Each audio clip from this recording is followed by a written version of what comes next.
What's up? Welcome back. I'm trying to keep it down because I almost blew up the speakers on my initial introduction. Bill's trying to mic me down, like, calm down, man. You're going to blow the speakers on this thing. So I'm being cool.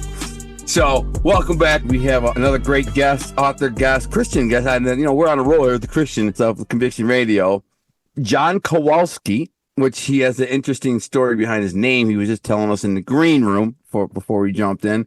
Really, his last name's not really Kowalski. Let me just go ahead and tell you the story behind that, because I think it's pretty cool and very honorable. He never met his real father. His real father ran off when he was 2, and he was raised by his stepfather, whose last name is Kowalski. So when John was older, he got out of the Air Force. We'll get into that in a minute. When he got out of the Air Force and had kids of his own, he loved his stepfather, which basically is his father who raised him. He wanted his kids to have his last name. Now, how cool and honorable is that? So he changed his last name to Kowalski. I so badly want to work a sausage comment in here, but no matter what I say, it's going to sound perverted, and this is not the right venue.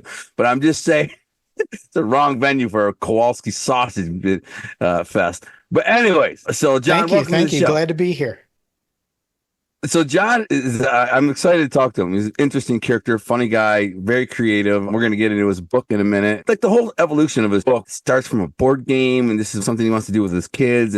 But he's like a gentleman right after my own crazy imagination. My mind is always trying to create. There's no limits. If I was to invite you into my brain every night before I go to bed and when I wake up in the morning, every single night for the last 2 years, probably, I'm writing a sci-fi novel, and it is so far out there that it's like you just wouldn't believe how far out there my mind can go. Like I'm 3,000 years into the future, imagining like technologies and things that just haven't even thought of yet. So that's where I'm going. So this guy's kind of like that. So I love that. Well, I'm gonna let him tell it. So first of all, John, take us back to where you're from. Where did you grow up? Where are you from? And tell us a little about your story. I grew up in upstate New York, Rochester, to be specific, and just had a simple kind of suburban life. We grew up playing in the woods when there still were woods there. Yeah, I was wondering. Actually, it's funny. I'm glad you said that, because I was wondering if, like, in Rochester, was there still some woods left and stuff like that? Because that's kind of how I grew up. Yeah, we could go a whole summer without touching pavement. We just spent all of our time building forts and, play hunting and Bill, was that your childhood? Absolutely. We had a woods in my backyard. Yeah, that was it, man. It was Robin Hood stuff all the time. Yeah. Yeah, Huck Finn type of stuff all day.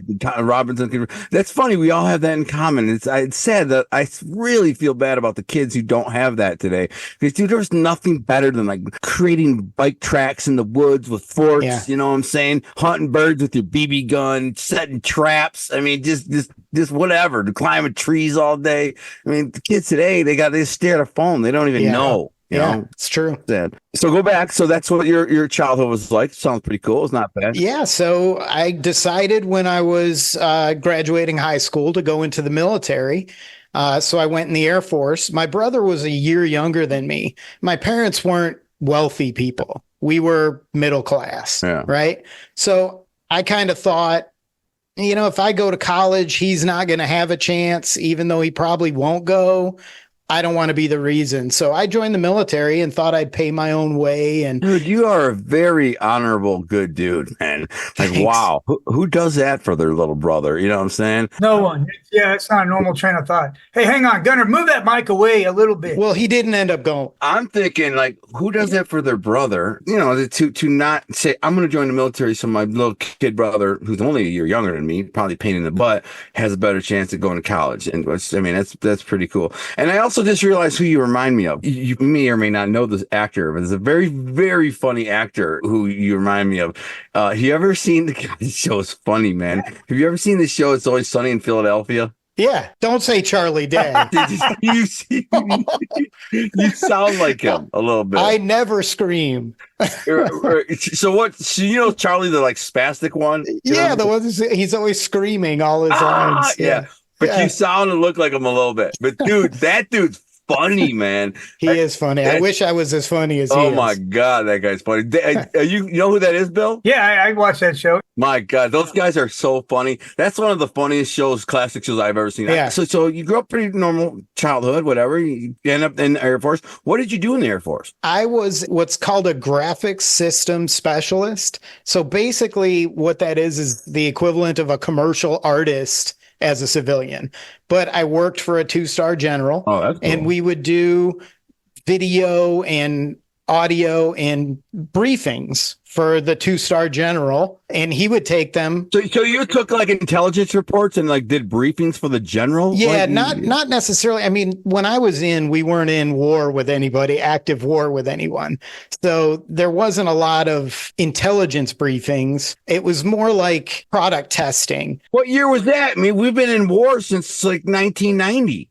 I was in during most of Reagan's terms. You're older than me, bro. I thought you were like, I'm older. yeah, I thought you were younger than me. No. I got out in 1990. Holy crap, dude. How old are you? I'm 58. I thought you were probably like maybe late 40s, right, Bill? Yeah, no, we always see guys younger than us. It turns out they're older. Always harkens back to how terrible we look. Yeah, right. Like what happened to us?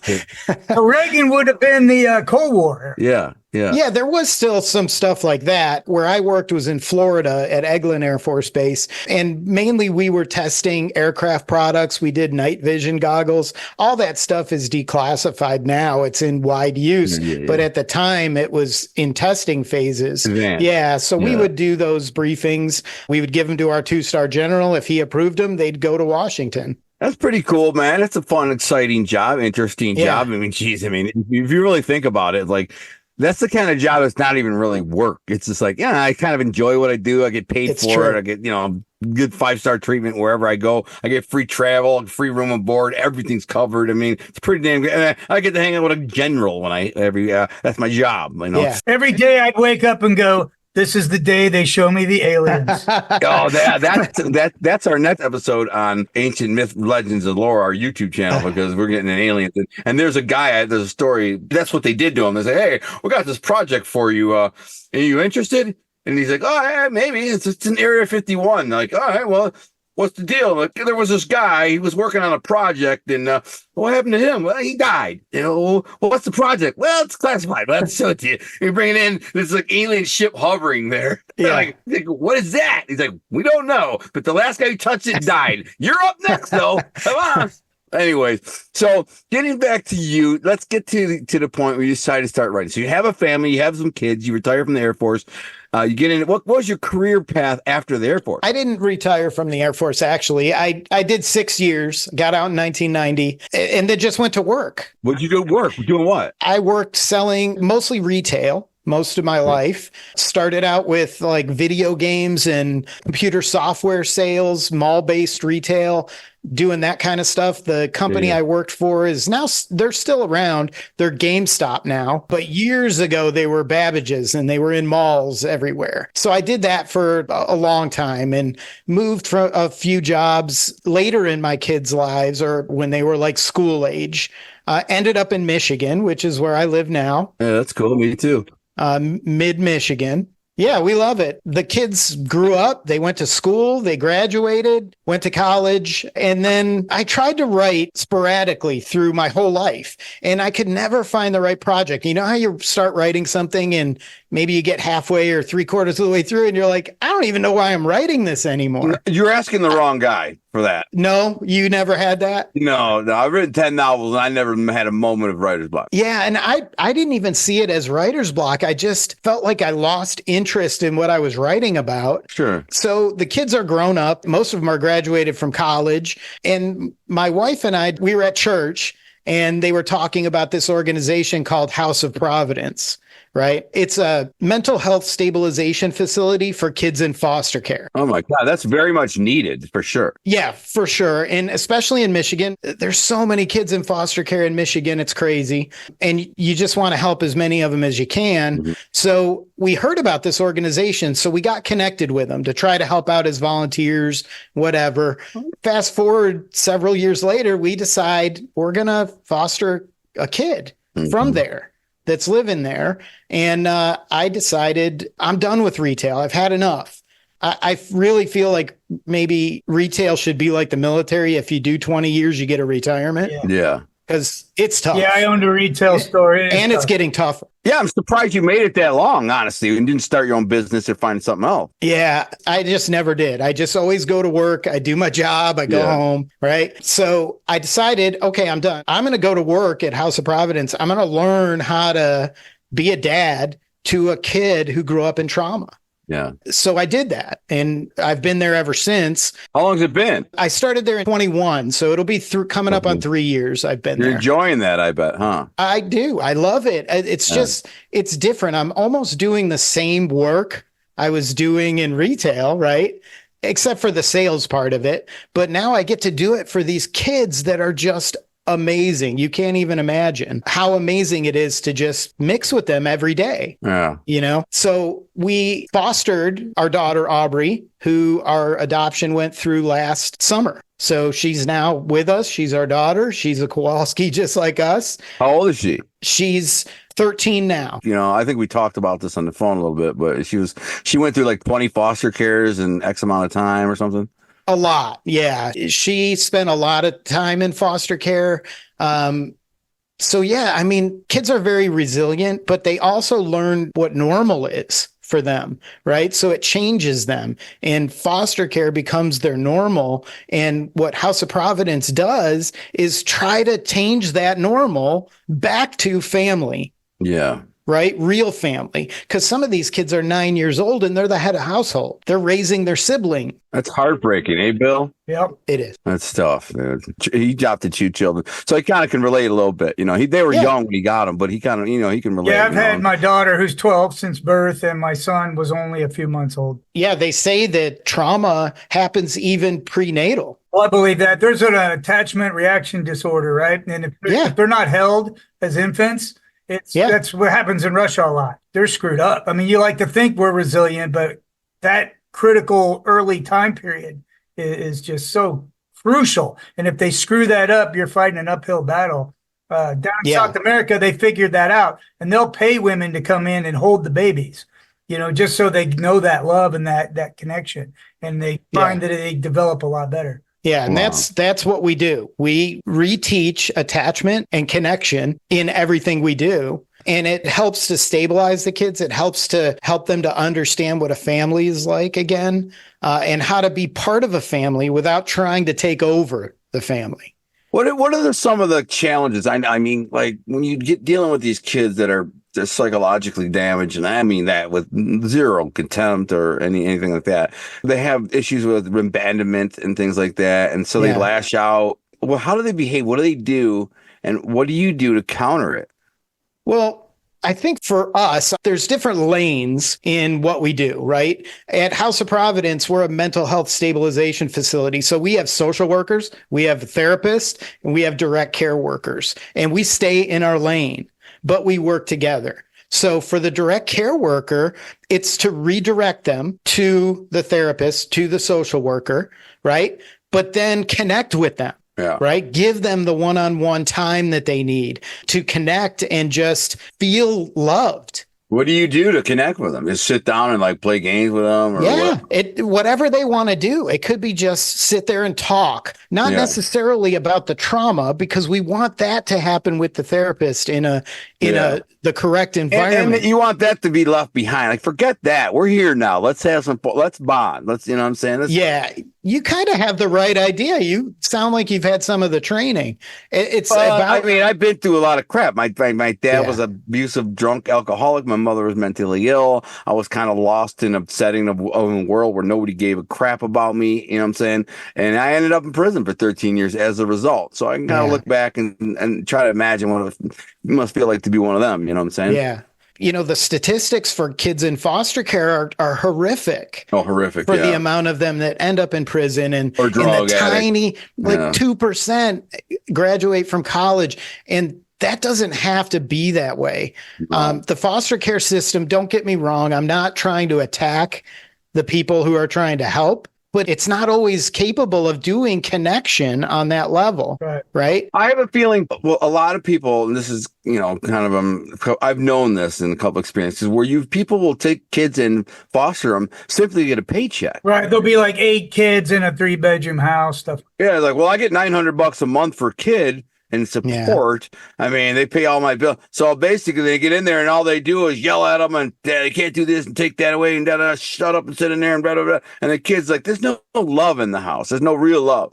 So that's what I'm thinking. Like you said, I think if a foster parent should foster love and affection and bonding and, things like that. So kids got a real chance at thriving in society when he or she gets older, instead of just surviving in a different environment where they don't feel loved. Right. But it's a tricky situation because you want to vet everybody really hard, because you like to think like, oh, look at these nice people. They just want to take this kid in. Now you got sex trafficking and all kinds of horrible things where it's just not that easy. You got to make the process hard, almost not worth it for the parents. Yeah. But I want to talk about you. So you're now decided this is how you're going to bond with your foster daughter. And so you started to create like a board game, and it was a Bible-based kind of. Tell me about this. Yeah, we wanted to do stuff together as a family. And, there's a lot of board games out there that are they're just luck. They're not really engaging. They're not really educational in any way. You don't learn from it. So I decided to go back to my childhood and make a version of Dungeons and Dragons, like a role-playing game. But I wanted it to be a wholesome type because she's at the time 12 years old. I don't want to introduce a lot of weird stuff to her, but I think that Christians can do stuff, right? The world thinks that we can't do things, that we just live under a set of rules that are arbitrary or silly, right? Boring, right? Yeah, that we're all boring and we can't do anything, right? We can't go to a movie. It's not true. And I'm not the type of Christian that believes that I can't be in the world and have a positive effect. That's how we are. Right? We're the same way.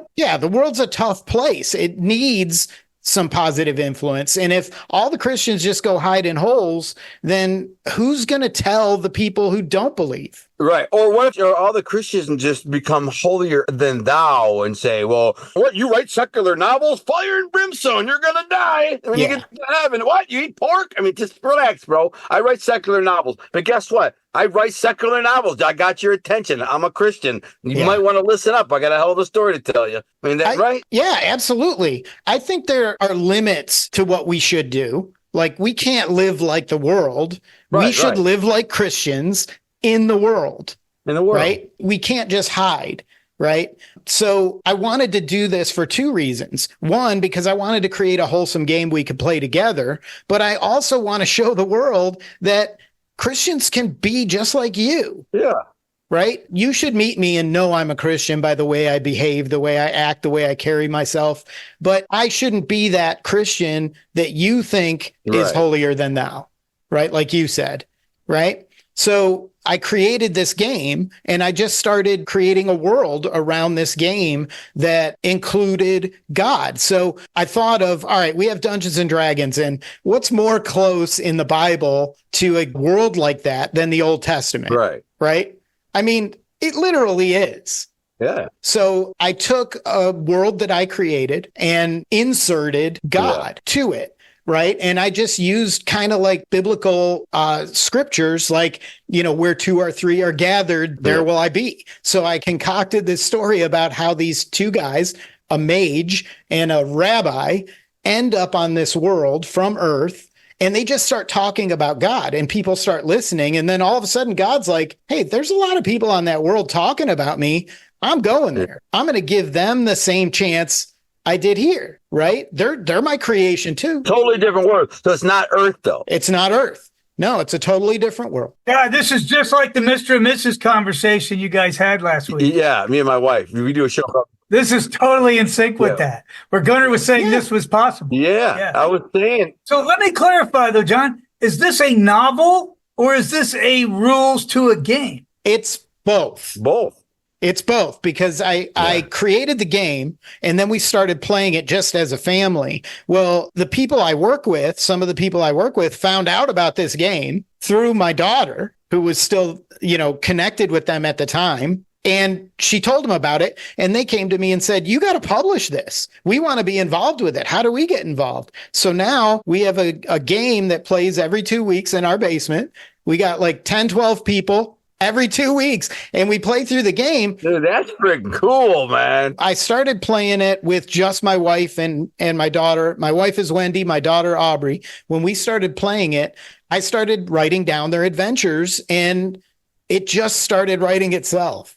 And then the other people joined in later, probably 3 or 4 months, maybe 6 months in. They joined in. So a lot of them appear at the end of the first novel, and completely in the second novel, all of them are in it. They're characters from the game. And it kind of shifts purpose. Their purpose when they get there is they start having these dreams about the judges, the books of the judges.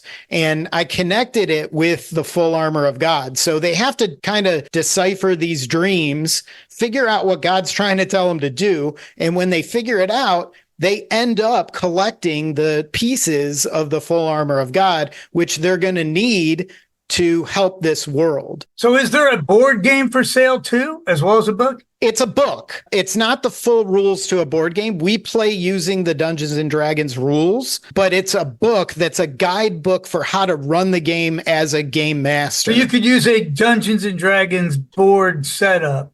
Yeah. Okay, I got you. Yeah, you would use Dungeons and Dragons rules. So you're kind of a Christian dungeon master. Yeah. I get it. Yeah. You need to copyright that and get the game rolling, man. If you could find a way to maybe get your church involved and say, hey, listen, I think this is a way we can raise some capital. I mean, and then create an online version where people can jump in and play. Yeah, millions of people around the world like getting cosplaying or whatever, they all like virtual cosplaying. Even if it's like subscription based, 99 cents a month, jump in. And here's one of the things we all fail as Christians, and I believe this. Most Christians fail. We all expect the Christian church to just flourish, like money.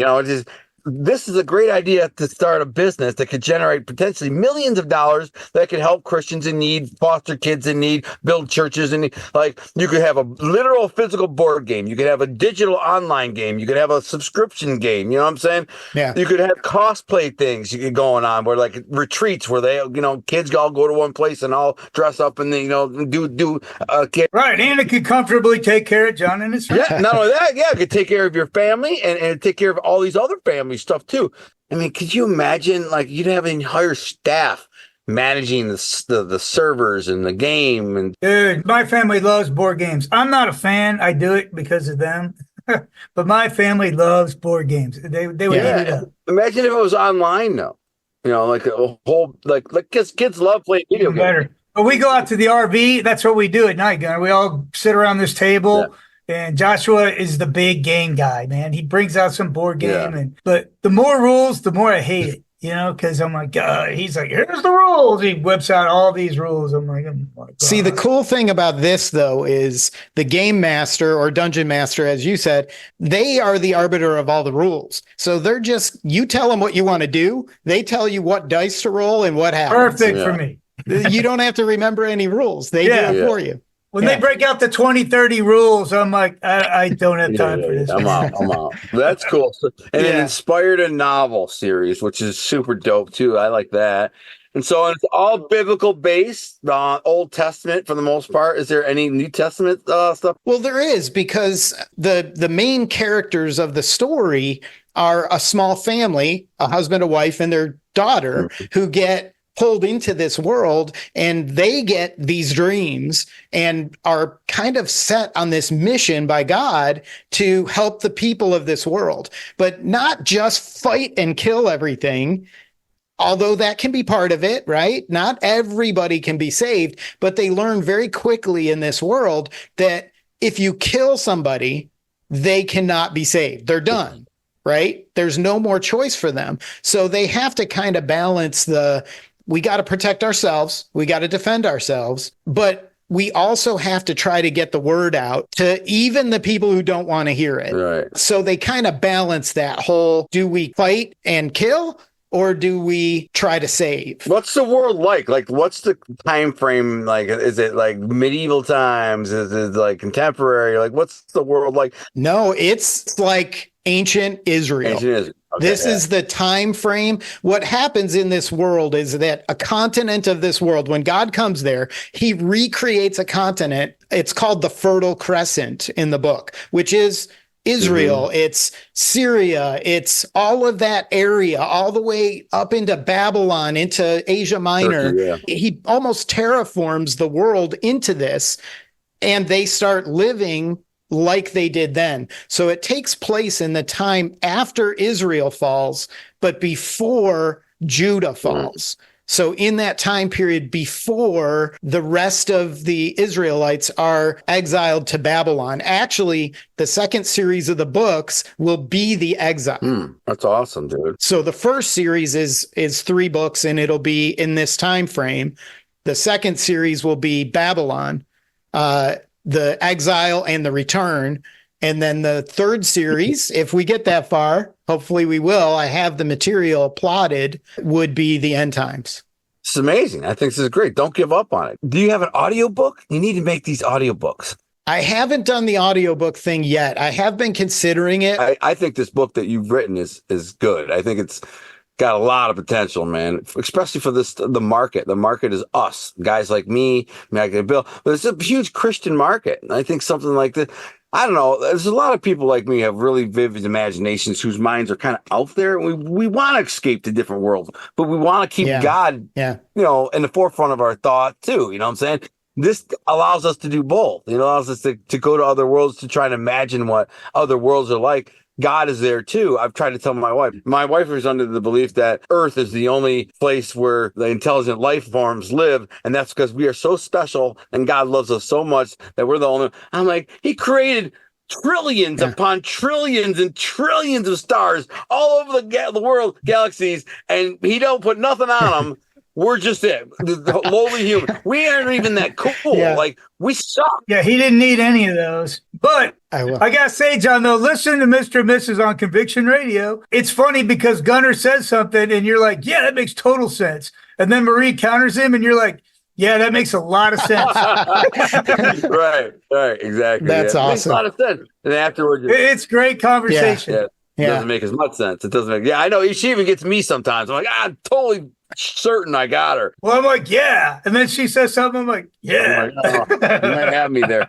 But whatever, man. 'Cause, all I'm thinking is if God made the heavens and earth and all of these stars, the entire universe, billions and billions and trillions. I mean, there's trillions and trillions and trillions of stars. And we're not that special. I try to tell her, like, first of all, we sin. We're evil. We're debaucherous. We're not even cool. Like, we're probably one of the lesser creations of his creation. He loves us. He allowed us free will to evolve, or created us in an instant, whatever it was. I don't know. All I know is, like, I can only imagine what is out there and these other things.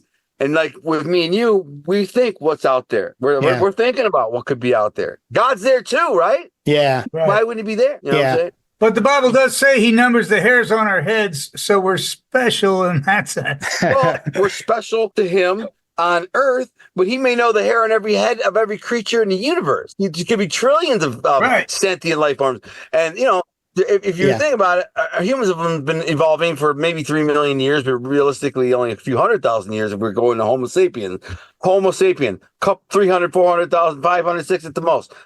Dude, imagine if we didn't kill each other like we're going to do, or we do already, but imagine we were allowed to evolve for another billion years. What could we do in a billion years? Like yeah, billion's unthinkable. Yeah, I was thinking 3 million. But. I mean, even 3 million, but a billion. Can you imagine? Sorry, a billion went beyond my ability to imagine. Yeah, but 3 million. Think about 3 million years from now. What could we do based on what we've discovered technologically? What with the advances we've made in the last 50 years? 150 years ago, we were farming our food and driving around on a horse and buggy.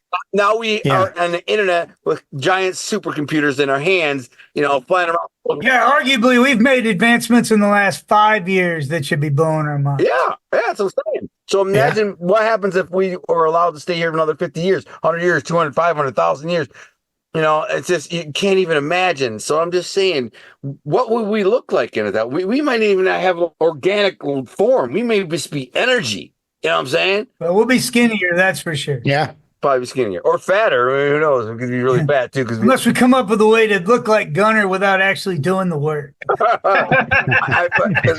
They're working on it. Trust me. Yeah, there is drugs, steroids, but I'm thinking like people are going to become fatter because they're like this all their life. Huge thumbs, huge, massive, muscular thumbs. Big, giant, massive thumbs. Yeah. Oh, that's it. It's going to be 3 fingers. We don't even have 5 fingers. And in 5,000 years, it'll be these fingers. Girls will be going, did you see his thumbs? I bet he could text 40,000 texts. John will work that in your book now. No. I don't want that.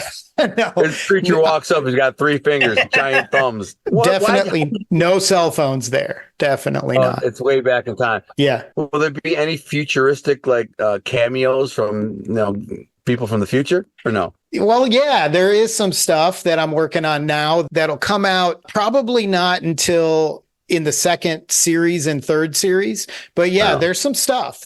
It's not the only planet in that universe that's inhabited, but as you can imagine, the introduction of God in that world, right, in a world that already exists and didn't know God before that, it plays havoc with the whole world, even though physically only part of the world is directly affected. So the other countries are like, who's this new God everybody's talking about? And things go kind of crazy like they did here. There was hundreds of years when it was just cool to kill a Christian. Yeah, feed them to lions and whatever. Yeah, so people hate what they fear, and they're going to fear these people too. Or don't know for sure. Or don't know, or don't understand at the time. And then other people are going to come to understand. And really the whole theme of at least this first book is, I heard it on a Christian podcast, R.C. Sproul was talking about Coram Deo, which ended up being the subtitle of the first book.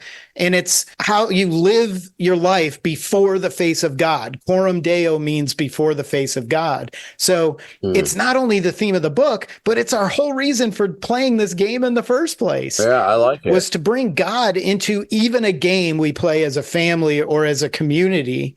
So Coram Deo is the first book. I like that. Yeah. I like almost, if I was going to get a tattoo, that's what I'd get. Coram Deo. That'd be cool. Yeah. That'd be a cool tattoo. What about Jesus? Did Jesus show up in any of this? That's a great question. And I am not the author who wants to write Jesus. I am not. Why not? I need Jesus to be Jesus in this context of this world. And that's why the first series and second series are in the Old Testament.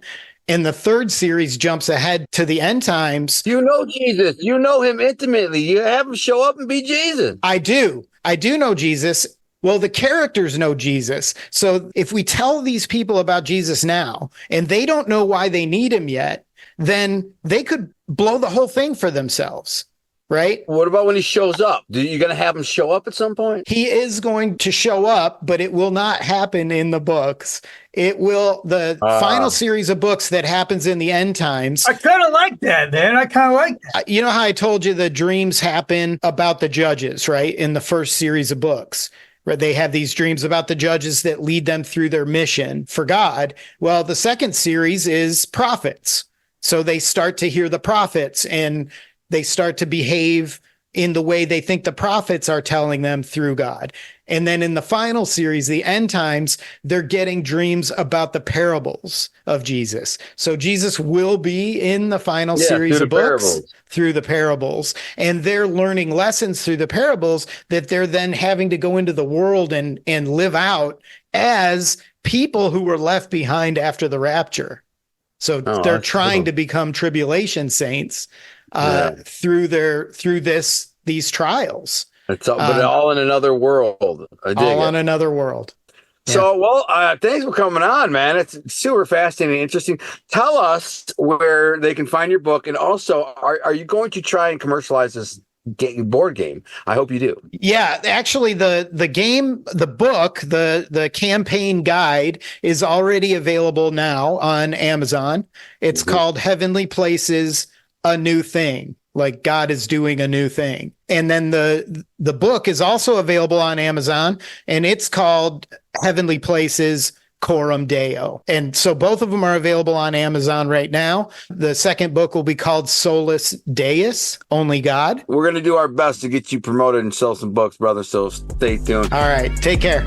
Everybody else, God bless. Thanks for tuning in to another episode/edition of Our Thing on Conviction Radio. God bless everybody. Have a blessed week. Be safe. We'll see you next time. We're out.